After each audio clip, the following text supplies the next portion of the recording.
And being a big studio, you kind of get to work on a bunch of different things. So my code ended up in a whole bunch of different titles. But yeah, I got to a point at Chrome where I was looking for sort of the next challenge. And I could see in one sense the writing was on the wall. Things were looking a bit shaky. So I left in 2010 to form the Mighty Kingdom. So iOS was a thing by that stage. I wanted to get into it. I thought it was cool. And so I started the company with another ex-ratbagger. So there was just the two of us to begin with. And we took a bit of a detour away from games. We went into apps. We went into startups, sort of entrepreneurship, went down that rabbit hole, and a couple of other sort of unimportant things, marriage, kids. But games, you try and get out, and they just pull you back in. So we had an opportunity at one stage to move to the US with one of a company we'd been working on. I sat there and thought, what do I want for myself, for my future? I didn't want to work on property inspection software for the next 10 years. So I came back to Adelaide and decided I was going to turn Mighty Kingdom into a games company. So I gave my staff, all 5 of us at that stage, a target. We wanted to release 10 games in 12 months. And we didn't quite get to 10, we got to 8. But it achieved all the goals that I wanted. We sort of pivoted from being an app-centric company to being sort of like an entertainment or a game-centric company. But yeah, so at this stage as well, I was sort of looking back at my time at Ratbag, at Chrome, and thinking, I don't want to end up like they did. I'm going to be smart. I'm going to do things way different, and I'm going to be so clever. So I was thinking, how am I going to set my company up in a way that will avoid all the problems that I saw with Chrome and the management and the style that we saw there? So I came up with flat management. So this is my brilliant idea, the idea that in a company, I'm the pink guy on the end there, that everyone is on the same level. There's no hierarchy, that we all sit there, we all work with the projects together, we all share the knowledge. There's no one above anyone else. So that was my theory, but this is how it looked in my head, but this is probably how it was in reality. So I was basically the technical director. People still did what I said, even though in my head I was saying they're only doing it because they choose to do it, but it was probably because I was telling them to do it. And then we started to grow. We had some success. We started to get bigger. And now it was really, really hard for me. I was still writing code at this stage. I was still an engineer on these products.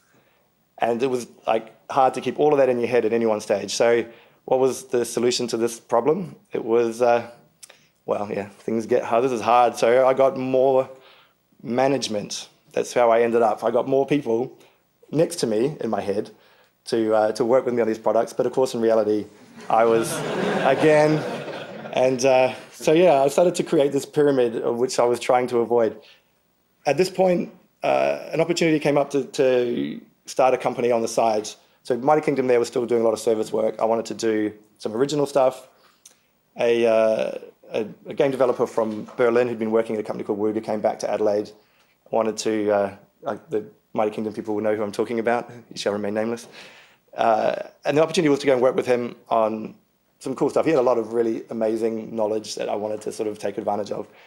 And it also sort of appealed to me because it was an opportunity for me to step out away from Mighty Kingdom, cut that tether, and see if Mighty Kingdom can sort of stand on its own.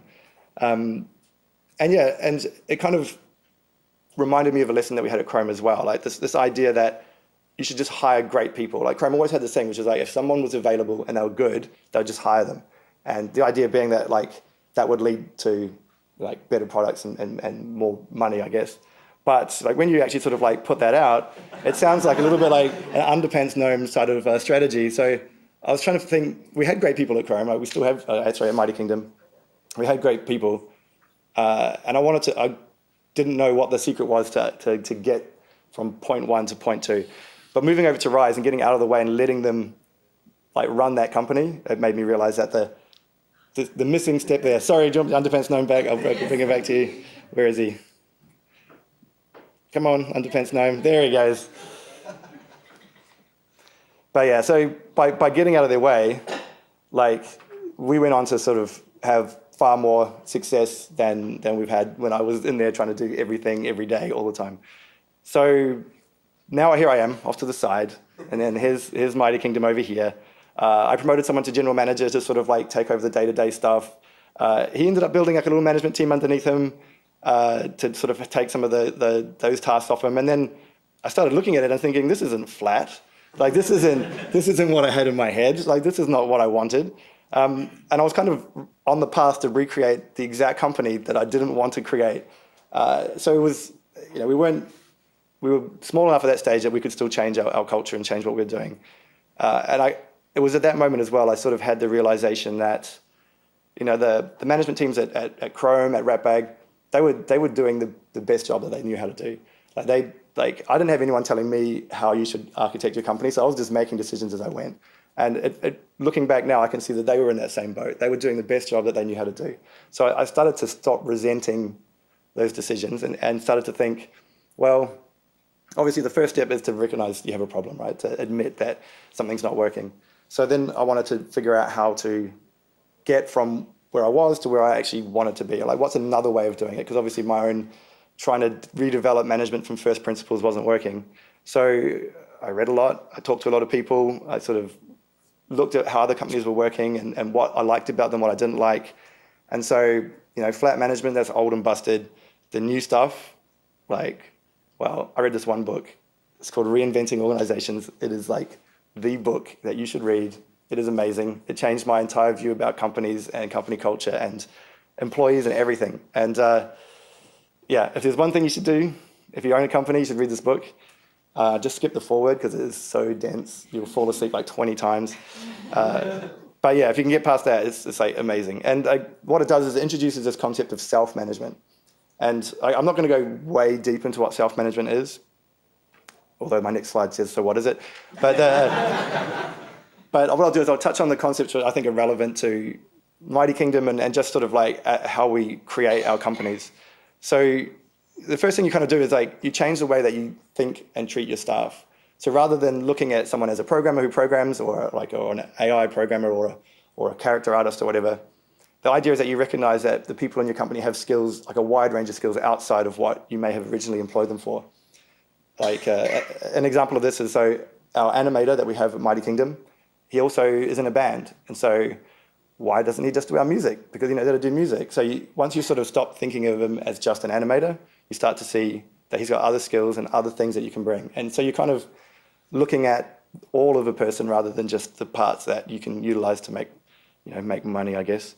The other thing that you do in self-management is you open up the information in the company to everyone.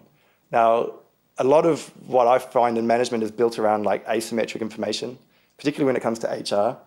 The HR managers, they know how much a company's making. They know how much they want you to get you for, and they want to minimize your cost to maximize the return for the company. And so as an employee, you're negotiating with only half, or not even half the information. You've got zero information. And so that's fundamentally unfair, and it can lead to sort of bitterness, and it doesn't lead to good outcomes for the company or the employee. And even more so than that, it's about removing those single points of failure in your system as well. If everyone in a team or in the company understands everything that the company is doing, then if someone needs to go away or someone leaves or whatever, then there are other people who can step up and take that. So it's a way of sort of actively moving information around. Another thing they do, you stop thinking about the jobs people do and you start thinking about the roles that they can fulfill. And for example, we were hiring for an art director for a project that we were kicking off. And I sat down, they were having trouble finding somebody. So I sat down with Ella and said, what is it that you think an art director does? So it's, they talk to the team every day to see what they're doing. They set the artistic vision. They work with the producer to manage the schedules and all that sort of stuff. And I was like, rather than finding one person who can do all those things, why don't we just focus on people like those particular roles? Because if you just need someone to manage schedule, you can probably find someone in the studio who can do that right now. You don't have to find this magic person. And so once you start breaking things apart like that, you start to you got to see that there's way more opportunity within your staff and within your current company. The other thing, I guess, is that things are only exist for as long as they're useful. So you've probably heard Netflix and them talk about the analogy of being a sports team. This is sort of the analogy they use in self-management is more like an organism. So it's sort of survival of the fittest, natural selection, adaptation, that sort of stuff. So, if you need an extra limb, you grow an extra limb. As soon as you don't need it, you get rid of it. And the idea is that people, what they do day to day will be fluid, and it's only relevant while you need it. So in this example, and then what we're doing is we're moving away from having any HR at all. The teams will hire their own people. And so when you need to hire someone, like someone in the team will put up their hands and be like, I will lead this. I will help find the candidates. And other people within the team will then go and interview them. But then as soon as you've hired that person, that's not your job anymore. And the next time it comes up, it might be someone else that does it. It might not be you. So it's kind of a way of breaking up the tasks and only having them while they're relevant. And one of the reasons that this really resonated with me when I learned about it, it sort of comes back to one of my goals that we had when we set up Mighty Kingdom, and my employees are all going to smile on the next slide. So one of our goals was to make all of our employees millionaires. See, they're all smiling and nodding. They've heard me say this a million times. And so I worked with this guy, an entrepreneur, when we started Mighty Kingdom, Jindo, and he said, like, we need to make them all millionaires. Either we need to pay them $1 million, which is hard, or we can teach them the skills that they can go out and make $1 million. And so with self-management, we're restructuring our studio in kind of like this way. Now, this is sort of more people than we currently have, but hey, it's going to be optimistic. But basically, each of those containers is its own studio, and within that studio, they do their own hiring, they set their own projects, they run their own budgets. Like, you know, we're not all the way there yet. This is where we're moving towards. But in my mind, this means that everyone within that studio has the full knowledge about all the things that are important to them, to their job, and fundamentally as well, if they decide to leave, they can go off and have success outside of Mighty Kingdom because they've got the maximum benefit that they have that we could provide to them as employees. And the thing that was the most exciting when I pitched this to Mighty Kingdom was that eventually I want them to set their own salaries. Yeah, so that led to some debate. But so the result of this, like I say, we haven't fully gone down this path, but we're on that path. And since we sort of went down this way, we've doubled our staff, we've doubled our revenue, and I've seen the amount of knowledge in the company spread very quickly. Like there used to be a few key staff that held a lot of the information, and that is now just it's great to see. So yeah, self-management, like that's way more like it. And so there I am up there on my own, no one around me. What do I do now? So as the head of the studio, your job is to kind of set the boundaries, the vision, the parameters for which those studios work in, the do's and the do-nots, the don't do what Donnie don't does kind of things. And like there are lots of systems and processes that you use within that to sort of manage that system. Like we use like an advice sort of system where if you're doing a task or a role or something that you've never done before, you find other people who have done it either in the studio or outside it, and you get advice from them. Advice, not opinions. It's not just an excuse to just go, I think. So it's definitely a reach out, get advice. But once a decision is made, it's your decision to make, and the rest of the studio will support that decision, whether they originally advised against it or not. And it meant that, yeah, things are moving way faster. Like Shopkins, if you guys went to Alice Talk, is an example of like a project that ran mostly on self-management principles and has just like smashed it out of the park. So yeah, very, very cool.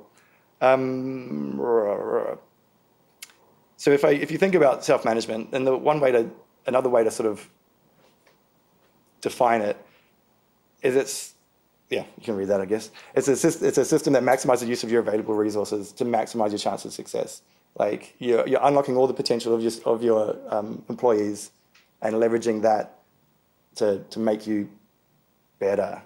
So yeah, that's Mighty Kingdom, right? That's like my little journey there to get to where we are today. But once I kind of got to that point, I started thinking, well, what's the next challenge? What's a bigger problem that I can solve? So I was like, I'm going to rebuild the South Australian games industry. Because when I started, there was, the South Australian games industry treated me really well. Like I got made redundant 2 months after I got there, and then there was another company, like 5 companies flew down HR people to interview everyone, even like a little junior like me. So like, I was like, I want that to happen again. I want people in South Australia to be able to have that opportunity. But then I was like, that's still too small. So like, get rid of South Australia. I want to rebuild the whole Australian games industry. So I wanted there to be like I was saying to someone just before I came in, if you're a programmer or an artist and you want to work on a AAA game, like right now, you can't stay in Australia to do that. Like there's some great companies doing indie work, but that next level, that console, that big step, you have to leave the country, and that's a missed opportunity, I think. I think we're losing talent, and that really frustrates me. So I wanted to get AAA back. And so I started to think, well, before I do that, I have to understand like how we got to this point. Like what were the things that we need to avoid if we rebuild this industry again? So everyone can probably, but I don't think you're going to recognize this, because I don't know how much you track the Aussie currency, but if we look at, this is like a snapshot of the Aussie dollar against the American over a period of time. And if we look at like, say, this patch here, the purple patch, this is when like a bunch of studios were created, like the big ones. Because look at that, it's like 50 cents. You'd be a moron not to come and start a studio. Like a publisher would be silly not to do it. It was a no-brainer. So then we start to look at like this period, the calm before the storm. Like the Aussie dollar started to go up. You started to see, obviously, contracts were signed during this period, and so they were kind of locked in. But you could see things starting to wobble. It wasn't like looking too super flash, and then like bang, the GFC. This was like I wouldn't say the straw that broke the camel's back. Like I think we were already on that path, but then we just get to here, the aftermath, the horrors, as I originally wrote. If you kind of like put these over the top, you can see these studio closures. They kind of map into this period. The damage done here was obviously done in that period leading up to the GFC. But the GFC was just a catalyst that said, well, it gave all the big publishers an excuse to turtle up and pull all their stuff internally. And that was kind of sucky. This isn't obviously all the companies. This is just a selection. Ratbag out there on its own, leading the charge. But the canary in the coal mine, probably. But yeah, I mean, and if you look at these companies, like a lot of them, the bulk of them were like either foreign owned or working on foreign IP. They didn't own their own IP. And so when these companies turtled up, they pulled all that IP away. What was there left? There was nothing to work on, so they shut them down. And like, I used to get really, really angry at the big publishers when I used to think about this time, because there was so much brilliant talent in the country, and now it's all kind of disappeared. But now I sort of like, now I look at it and I can understand why they did it. And for me, it's like, we need to put ourselves in the position of the publisher so that when things get bad, we just protect our own, which is us, not like some other Americans. So I mean, even if I don't agree with their strategy, because I think it was terrible, it has led to some good things. I mean, like I was saying just before, we wouldn't have had Defiant if we didn't have EA, and we wouldn't, I wouldn't be here if we didn't have Midway. So yeah, as crappy as it was, it has sort of helped in some ways. So now we look to the future, right? Like, this is this little period here. Like the world economy is sort of stabilized now. America's kind of doing a bit better. We're starting to get to that point where the dollar value is in a comfortable spot. We're starting to get feelers. People are coming out again. Look, publishers are thinking about starting studios again. But yeah, so we need to be conscious of that same situation repeating itself. Like the industry will consolidate. The big studios, even the big indie studios here, will start to grow and they'll start to absorb others. Like, we saw, obviously EA bought Firemint and merged them with Fire Monkeys, and we're just going to see that happen more. So we can't just, well, let's put it this way. We need our own IP. This is what we need. We can't just be beholden on foreign IP. When it says here in my notes, when the shit hits the fan, like we need to be able to protect our own. So but to me, there's more to it than that, right? Like, so the next thing I looked at was, I saw this article that went out, which is down the bottom there, about how the state of the NBN and how it affects game developers. Spoiler alert, it's shit, right? Like, it's terrible. But it mentioned that the game revenue from the games industry in Australia was $70 million last year. And I was like, that sounds like a lot of money, but there's heaps of people who work in the games industry here. Like, so I started to look out and said, like, well, who else around us, what's New Zealand doing? I love New Zealand, right? New Zealand, $86 million. Well, there's like way less of them and they're making more money. So, like, let's look further abroad. Let's look at Canada, right? Canada, wait a minute. Oh shit, what's happened? Like, yeah, well, okay, Canada's massive. It's really big. It's next to America. Let's pick somewhere like isolated in the middle of nowhere, like Finland. Oh crap. Yeah, so when we think of where the industry is now, as successful as it is, we're still a small player. And, we sort of like expect a lot. We want the government to support us. We want them to put money into our industry. We can see the potential. We can see us being a Canada or a Finland. But like at the moment, we make as much money in a year that Australia makes from paper exports in 1 month. And no one is out there agitating for the paper industry. So we need to make Tony's and their job easier. They do a great job of like like talking to Chris Wright earlier, the fact that we had the interactive media fund was a miracle, like really, considering where the industry was at that time. Like they do great work, but let's make their job easier. Let's move up that chain. Yeah.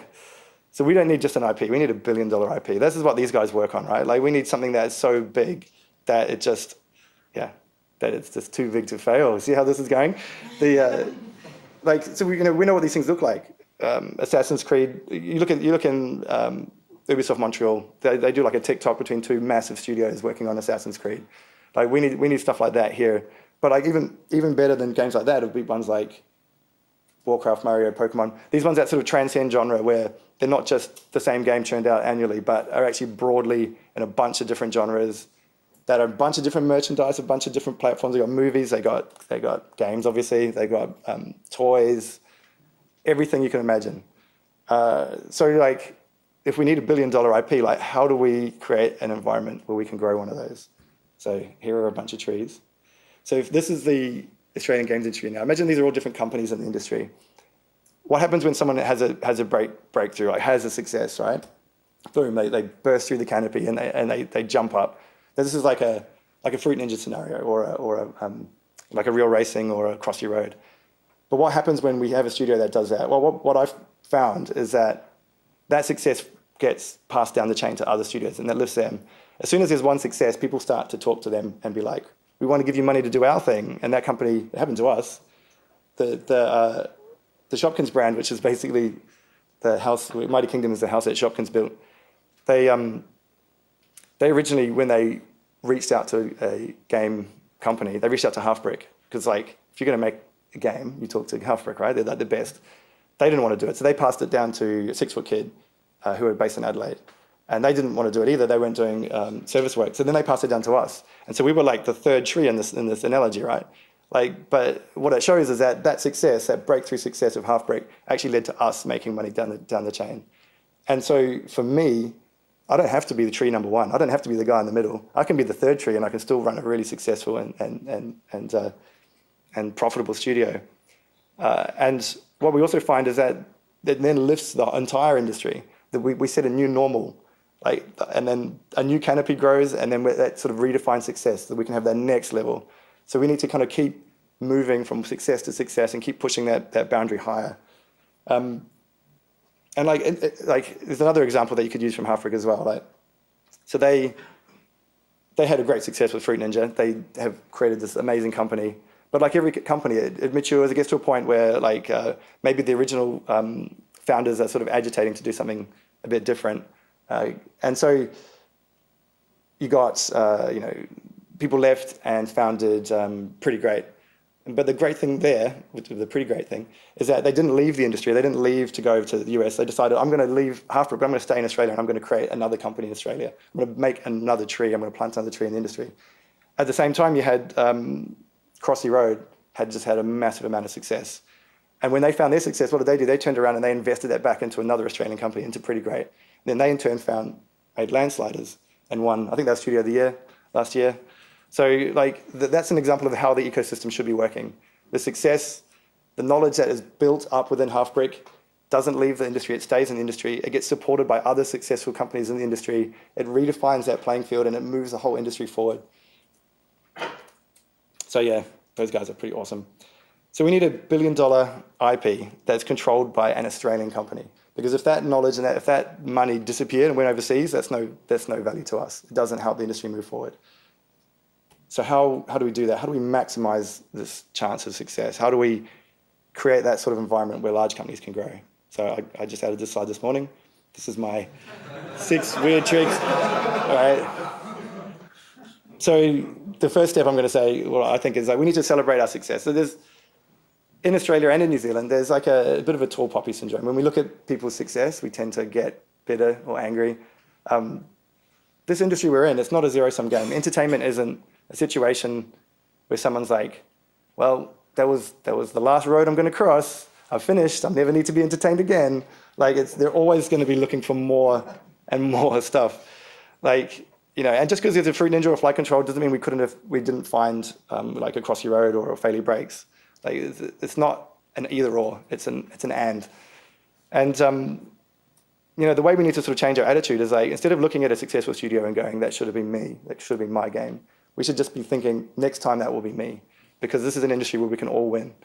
And conversely, we need to sort of accept that failure is almost the default state of our industry. Like, people are going to fail. People make games all the time and they sell like 100 units. It's like, rather than like pile on those people when they fail, we need to talk to them, like celebrate their failure in a sense. We need to understand why they failed, help them understand why they failed, help them succeed next time, so that as an industry we're learning from our successes and our failures. So, I mean, yeah. One of the things that stuck with me as well is like, if a studio failed today, who's going to fly in and send all their HR people in to scoop them up? Like, yeah, anyway, makes me sad. So the other thing we need to do is we need to share our knowledge and experience. We can't, it's not good enough just having that success and then just like hoarding that knowledge for yourself. Because what I strongly believe and what I've seen is that if you share that knowledge, you help another studio succeed, it helps you succeed more as well. Like Finland is a really good example of this. They're like a weird, are there any Finnish people in the audience? This is going to be an interesting one. There's not, because they never leave Finland. Like, they're like they're a very tight-knit community. Like, they started a long time ago on feature phones. Like, Nokia was a big thing there, so they were on the mobile industry before it was an industry. But the other thing is that they hardly ever leave. Like, they all know each other. The information just gets shared around. Like Rovio, Rovio was their first initial success. Angry Birds was a smash. But ex-Rovio, they went off and made Supercell. I mean, it probably actually goes all the way back to digital chocolate. Like, it's insane. And so their industry has that level of success because they're happy to share that knowledge, that experience. It's that old like co-opetition, right? Like, it's not, you're not in the competition with each other. An example, like, so we work on a lot of stuff, a lot of Shopkins product, as you may have put together by now. We hired another contractor to come in and build a product for us because we were sort of capped out at capacity. He's a competitor, I guess. He's another game studio. They're another game studio in Adelaide. He actually came up to me one day and he said, you guys are talking about pitching on a Nickelodeon project. Well, we're actually pitching for the same project. I'm worried that the things that I'm hearing at the office are going to help me win that contract because I know what your numbers are. And I said, that's fine. I want you to use those numbers. If there's anything I can do to help you win that contract, I'd rather you win it or I win it than anyone else. And so that's how you got to change your own attitude towards competition. Because for me, if it's not about what I want, it's about, in that situation, the client. They need to get the best result for their money. And if he's offering a better product, I can't be bitter about that because it's not his fault that he's better than me. And if like some people always say to me in a self-managed sort of situation, what if you make your employees so good that they go off and they make a company that's better than yours? Well, that's great. If they're better than me, I'll work for them. Because it's way harder to run a studio. But yeah, so GCAP is a great example, right? We share a lot of knowledge here. Like, I think we can go further. I think we should open up the books a lot more. I think we can sort of really get to the brass tacks of how companies work. Places like the arcade are really great as well. Having those environments, those co-working spaces where people share knowledge is just amazing. Like the amount of things that just prop up from random encounters in the kitchen. Yeah, I think we need more of that. I'm very keen to set up one of those in Adelaide. And I was talking to a guy yesterday who, based up in Queensland, their Game Jam game. It's called Think of the Children. He got approached by Surprise Attack to publish it. It's been like super awesome. And this is a little guy, not little guy, he's probably an adult, I assume. But in the industry, he's quite a young guy. And what does he know how to sign a publisher contract? Like, how do we go from a Game Jam game to a company? So Morgan Jafford actually reached out to him and is helping him navigate that. Offered him to, do you need contracts? Do you need legal advice? That's an example of like how the industry should be treating each other. So yeah, Morgan, great guy. So the next step, I think, is we need to change how we treat our employees. And I think you probably guessed this from all my ranting about self-management. Like, we need to think of them not as what they can do for us as studio directors. We need to give them the skills and the ability to become the best that they can be, because that actually reflects back onto your company as well. If you're being really clever about how you set the culture of your company, people aren't going to want to leave that, because particularly if they have all the information about how hard it is to run a studio, who's going to want to do that? So, but you need to give them that opportunity. You need to accept that people will get to a point in their lives and their careers where they want something else, and it might not be what you offer. And rather than trying to hold them down and sort of make them stay and do your bidding, you need to let them go, because it's just going to help you in the long run. It's going to help your industry. It's going to help everyone. Yeah, and if you are an employee, you should read this book. This is like the best thing. Like, honestly, if you're an employee and you haven't read this book, you just got to go do it right now. We should stop for like the next, I don't know, day, and then you should just read this. If this book and Reinventing Organizations met in an elevator with Renee Zellweger, they'll be like, you complete me. They're like they're like two halves to the same whole. It's really good. But yeah, it teaches, you can probably read the title, I can't if you see, but it talks about how to build a successful career in your industry of choice, and talks about how having passion isn't enough. Having skills is what matters. It's really, really, really good. So the next point we need to make a more diverse industry. And I mean this from like a lot of different levels. Like, we need more voices in the room. We need to hear from everyone, everybody. I don't think there's any debate here. Every piece of research shows that the more people we have, from more diverse backgrounds, leads to more profit, ultimately, for your business, more success. But we also need to diversify in terms of platforms. We need to be working on more stuff. There needs to be opportunity for people to engage in the industry on any platform at any level that they want. This is like, yeah, people, platforms, products, everything. We need a very diverse industry. This is another one that I think is very important. When you do find success, when you have success in industry, reinvest it. Now, hips to well are great. They're like the shining light in this at the moment. But again, like Morgan's example of using it's not just reinvesting money, it's reinvesting your energy, your time. Even if you're just reinvesting in yourself and your own staff, it's not all about guineas and teenies, right? Like, that's a little in-joke for Mighty Kingdom people here. But yes, you need to reinvest back into the industry, and you need to understand that we are part of something bigger. Like, this is a tiny industry in Australia. I made a joke yesterday that, forget Kevin Bacon, we can play like 6 degrees of Tony Albrecht, right? Like, everyone can probably find a way back to Tony. So you don't exist in a vacuum. The decisions that you make, which you might think are just affecting you and benefiting you, actually have an impact beyond you. Every time you undercut another studio, every time you do something shady to try and win a contract, you're actually diminishing the industry. You're actually pulling the industry back. And it can be tough because you want to make money. You're a company. And I can see how bad decisions can be made. But even if you still make those decisions, just understand that you are affecting something bigger than yourself. It also means like you need to find your place within that ecosystem. You don't have to be a massive studio. Morgan had to talk about this yesterday, I believe. But it's also understanding your own company and where you are in that system and finding other ways that you can give back. Not everyone wants to run an EA, although that would be super sweet. But that's fine. It's fine, because as long as you're contributing back to the ecosystem as a whole, as long as you understand that you are part of a bigger system, then I think that's important. And like I said, this isn't born out of altruism. This is like, if everyone did this, I will make more money, because the environment that I exist in would be more supportive. Like, if you look at Fruit Ninja again, I'm going to keep coming back to them. After Fruit Ninja had that level of success, you can almost draw a straight line to the Interactive Media Fund.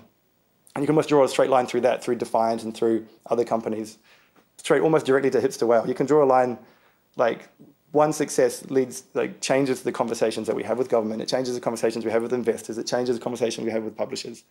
So, yeah, it just takes, if someone else succeeds, it actually makes it easier for me to succeed as well. So what does an industry look like that's too big to fail? So this is like, to be completely honest, I just made these numbers up. But if we look at what I think we need to have 2 studios that are over 1,000 employees. We need big studios working on big projects, spending big money. We need to have a top 10 IP that's owned by an Australian company that isn't foreign controlled.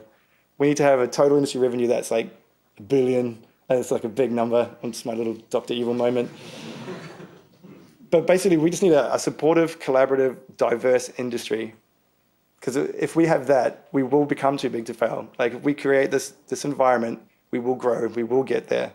It may not be 2 big 1,000-person companies but it will be big enough so that when the next financial crisis does come, and it will, it's like a cycle, when the companies do turtle up again, we'll be protecting our own. We'll be protecting Australia rather than America protecting themselves and Japan and the US.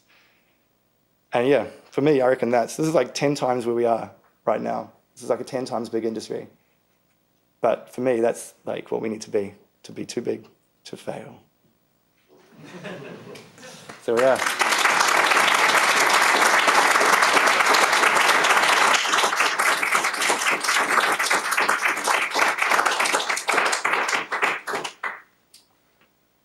Questions, yes.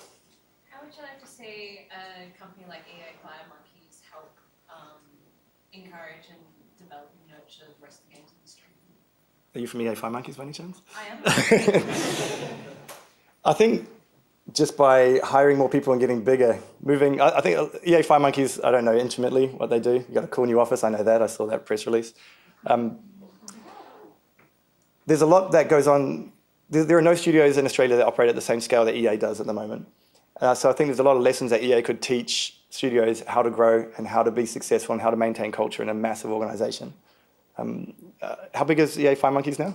200 people. Yeah, that's pretty good. That's probably the biggest in Australia, I imagine. Is that right?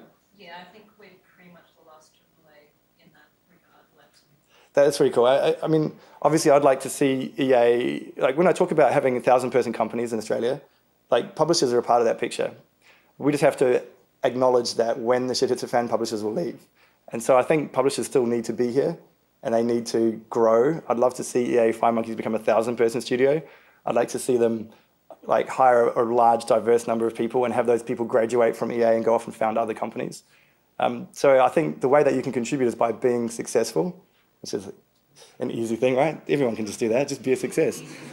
Yeah. But yeah, I mean, it is a very good question. Damn, the first one had to be so hard.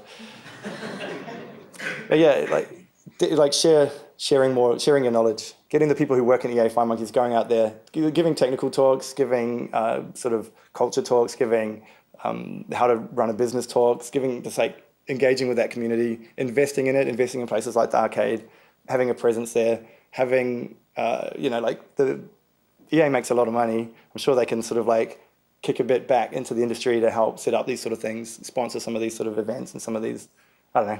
I'm just making it's easy to spend someone else's money, right? So I can spend EA's money all day. Kind of a follow-up question from Emma. Sorry. The Aussie game industry, from a retail point of view, is about $2.5 million. You can split that down the middle, half digital, half physical. How can a retailer help that in this case? Man.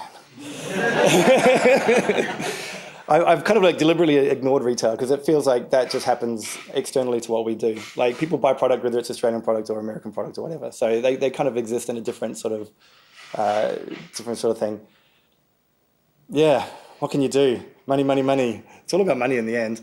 Like anything you can do to help, like I say, sponsor these sorts of events, run these sort of things, get developers in a room, foster that collaboration between industry and the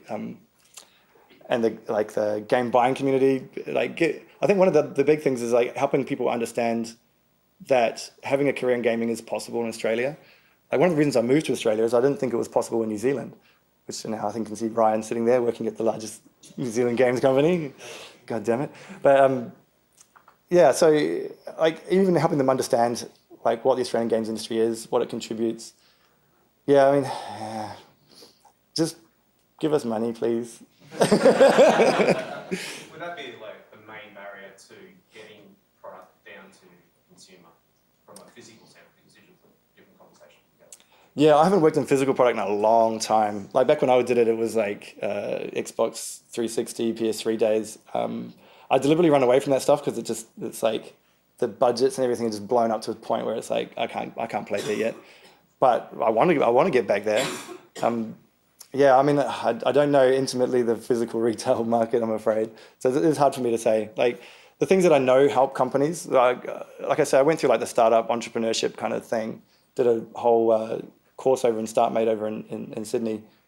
And one of the biggest reasons that startups fail is lack of money, basically. So anything that you can do to help overcome, and it's not a lot of money that's often needed for these guys to sort of overcome. The problem I'll find that with you is it's going to be like, how do you draw a line between that investment and an increase in your bottom line as a retailer? And I think that's a difficult line to draw. Because like you say, like at the level we're playing at the moment, all of our products are probably going to be digital and not physical. But one of the things that, like, so we work with Moose, who's a physical toy retailer. And, you know, you're seeing things like Amiibo and well, not so much the Disney Infinity stuff now, but there is starting to be that crossover between physical and digital. And you're seeing it kind of creep into mobile in some way, like those, the guys with the robots you can swap the arms on and do that sort of stuff. So there is, funnily enough, a glut of manufacturers who are about to enter the job market. So there's probably a way there that you can create an environment where you can create a product that has a physical retail presence that ties to a digital game. That's the only way I could think of drawing a line between retail and digital. I don't know if that answers your question. Cool. Yes. I'll try and help. Do it. So I run Bethesda, Australia, New Zealand. Cool. And that was amazing. Thank you for that presentation. That's cool. Thank you. But you've got to get back in the physical game to get to those numbers. Yes. Yeah. If you want to do it in the short term, if you all want to wait for the NBN, then By the way, my NBN's getting installed today. Yeah. Yes. Change your life. Your kids will never leave home. No, don't tell me that. You have to be in the physical game for a while, sure. Are you from eBay? Yes. Yeah. Don't hate him. I like how we can sort of like infer just from like the questions, but yeah. But your comment about money is bang on, but money, like you suggested earlier, is to spend on things. So eBay can outreach more gamers than any of us in Australia. So with the push of a button, that's how they can help. They need some skin in the game, as does everybody. So Yeah, I mean, having a physical product that's pumped by EB through their sales and marketing channel. One of the reasons that Shopkins is so successful for us is that there's a physical product with a little thing on the box that says download the app. Like that's like the far and away the thing that's made that the most success. So EB being able to do that for a physical product created in Australia would have a huge impact. So I think one of the first steps is, and you know, we're here to help, is we need to get together as an industry. I think we are the only publishers in the room. Yeah. I think I'm the only publisher in this show, in the whole thing, which I couldn't believe when I walked through the doors. I do agree. Like this, I was talking to someone last night. Where is he, Luke? I thought I saw him pop his head in here. There he is. And he was saying we need like an industry trade show. Like GCAP is great for the developers to share knowledge, but we need to have a day set aside where we just bring every publisher down and just Well, PAX is, for me, is more of we're having the same conversation again. PAX is more of a consumer show, I find. Like the times I've been to PAX, I haven't seen a lot of, maybe I'm just not in the right rooms, but I haven't seen a lot of sort of publisher deals being done at PAX. Maybe that's a good place for it. Maybe that can be expanded to sort of incorporate that. But it's certainly not advertised as that. Certainly not to someone like me who is a studio.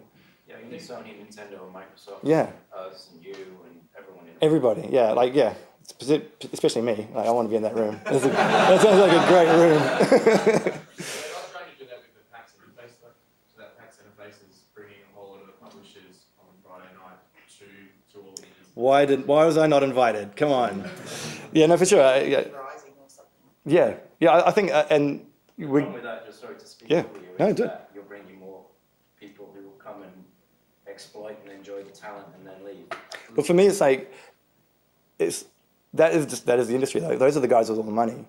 But it's not saying no to those people and kicking them out. It's just having the understanding that they will protect their own. So as an industry, we need to exploit the shit out of them while they're here, and pull all that knowledge out. Like I said, like you wouldn't have had to find if you didn't have pandemic EA, right? Like Morgan wouldn't have had that skill and that knowledge and that experience to go off and start a studio and have that success. So like publishers are definitely a part of the solution. They have to be, because they're the only ones at the moment spending that level of money and investing in product to that level. So to just be like, turn our back on them and just ignore them, it's a missed opportunity. It's a missed opportunity to, have a large successful studio in Australia, but also to bring a whole bunch of knowledge and experience that doesn't exist at the moment. Because even, so I worked on console games but I haven't done it for like 6 years. The whole industry has moved, like, and I'm not a part of that now. So if I wanted to enter the console space now, I'm almost as much of a noob as anyone else. So having a publisher there holding your hand and helping you navigate that, it's invaluable. Bobby. On that, I guess back with EV, like Microsoft and Sony and stuff already have like APAC marketing sort of presence, right? Is there a way we could potentially, leverage like that relationship that EV probably has, which is stronger with developers? Maybe. That's true. Yeah, you've probably got a lot more contacts. Yeah. Sure, version, yeah, absolutely.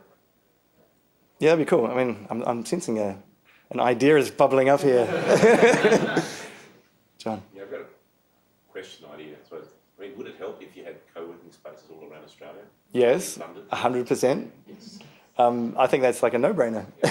I mean, I'm willing to co-fund co-working spaces in every city of Australia and underwrite the cost. If we can get rid of the co-part of that would be like super awesome. I think just fund it. No, sorry, say fund. Oh, that's good. I like it. I like what I'm hearing. Without government support. Yeah. But what it would need is a community of people who actually drive that.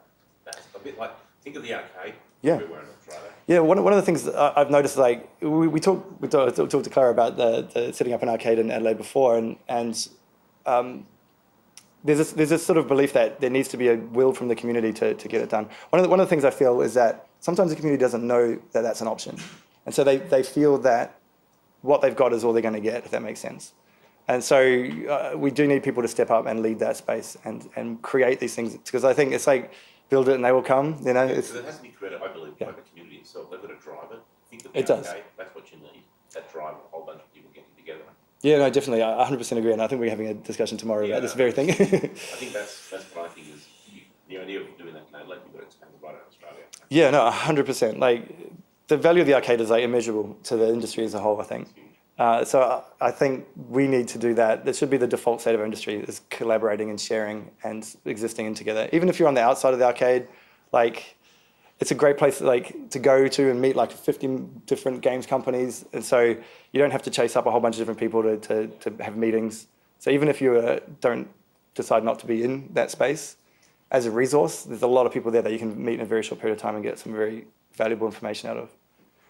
Sorry, you had a question? Oh, that's okay. No, it's actually a really nice segue into the question I was going to ask. We speak about the Australian industry, and I love like the country that we live in because we're together out and stuff. But for the most part, yes. I'm a Kiwi, by the way, so That's okay. You're here now. one of us. My question is like how, like there's a lot of vibe, there's a lot of growth in Victoria. It's like how do we actually get that happening interstate and conversations happening like all across the country as well? Yeah, for sure. And I was actually talking to Chris Wright about this before. It does feel that at a federal level, a lot of the attention is around games as an art form. And I think when you measure games against artistic criteria, it falls short of things like film and TV because it's not Australian enough. But so for me, one of the things that they did in Victoria is they did it out of innovation funding. And I think that's the angle that I'm taking in SA. The SA Film Corp has got a whole bunch of other problems that they need to solve. So, I think we need to reposition ourselves. It's hard because like games run the gamut, right? It's a very, very broad industry in terms of like how you can engage with it. So there's just as much of an argument for games as art as games versus technology. It's at that intersection, it's like right there. So I think we need to move away from arts funding, move towards tech funding. It's really great having Victoria be so successful because it's easier to point at and say, we need to do that. Like it's having an example. It's like having the arcade existing makes it easier for me to set up an arcade because I don't have to explain to someone from zero what it is.